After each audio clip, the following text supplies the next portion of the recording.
Hello मित्रांनो, नमस्कार. मी दिनेश. तुम्हाला दाखवतो सोयाबीन. हे आपली सोयाबीन आहे. आता ही सोयाबीन आहे आपली 5 एकर. आणि आता सध्या सोयाबीनीला पाणी नाही. सोयाबीन आता शेंगामध्ये आली. पाहू शकता तुम्ही सोयाबीन. तुम्हाला सोयाबीनच्या शेंगा दाखवतो. एकदम भारी सोयाबीन यायला आहे आपली. पण आता सध्या पाणी नाही. हे पण मी पाहू शकता शेंगा. खूप शेंगा लागल्या असे. सध्या पाणी नाही आणि ऐन सोयाबीनीला शेंगा लागायच्या आणि पाऊस उघडला.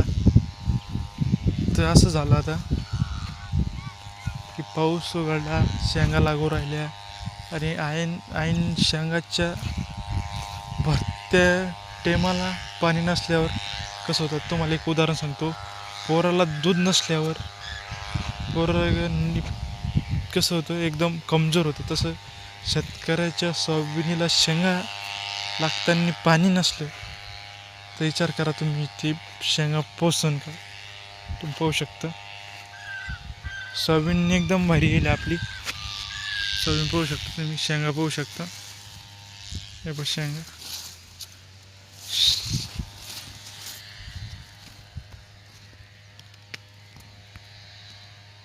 हे बघ शेंगा दाखवतो तुम्हाला. खूप शेंगा आलेली छान. पण आता आपल्या सोयाबीनीला नाही पाणी. आता झाला आपण दुखीर.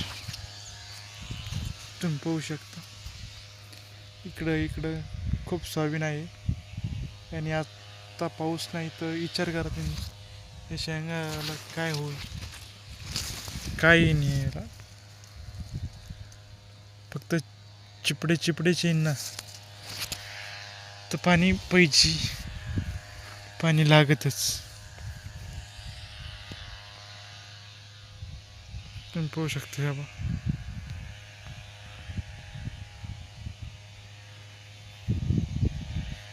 खूप सोयाबीन आहे.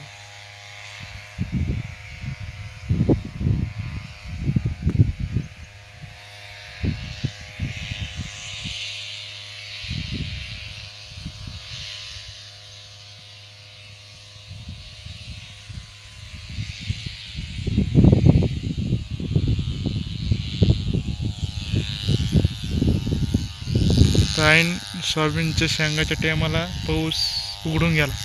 तर विचार करा, सोयाबीनच्या शेंगाच्या टायमाला पाऊस उघडून गेला तर आता शेतकऱ्यांनी करावंचं काय. इतक्या सोयाबीनीला केव्हा पाणी द्यायचं. हे असे हाल भाऊ शेतकऱ्यांचे.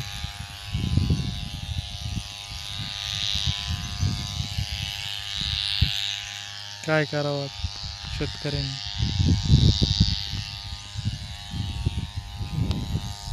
पाहू शकता इकडं ऐन दाना भराच्या टायमालाच पाऊस उघडून गेला. त्याच्यामुळे म्हणतो भावा, निसर्ग समोर काही चालत नाही आपलं. निसर्ग आहे तर सगळं आहे. आपण कोण कुणाचे मालक. किती का पैसा येऊ द्या, किती का गर्व येऊ द्या तुम्हाला, पण निसर्ग की निसर्ग आहे. निसर्गासंग कधीच भेदभाव करायचा नाही. पाहू शकतो तुम्ही आता सोयाबीन आपली. शेंगा खूप तुम्हाला शेंगा.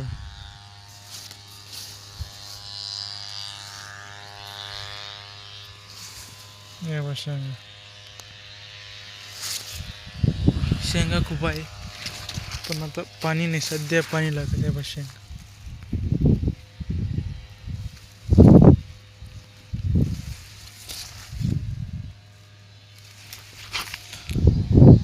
चला आता काय करू शकतो आपण. बरं, काहीच करता येत नाही आपल्याला. आपल्या हाता बांधले निसर्गाच्याच भोवती.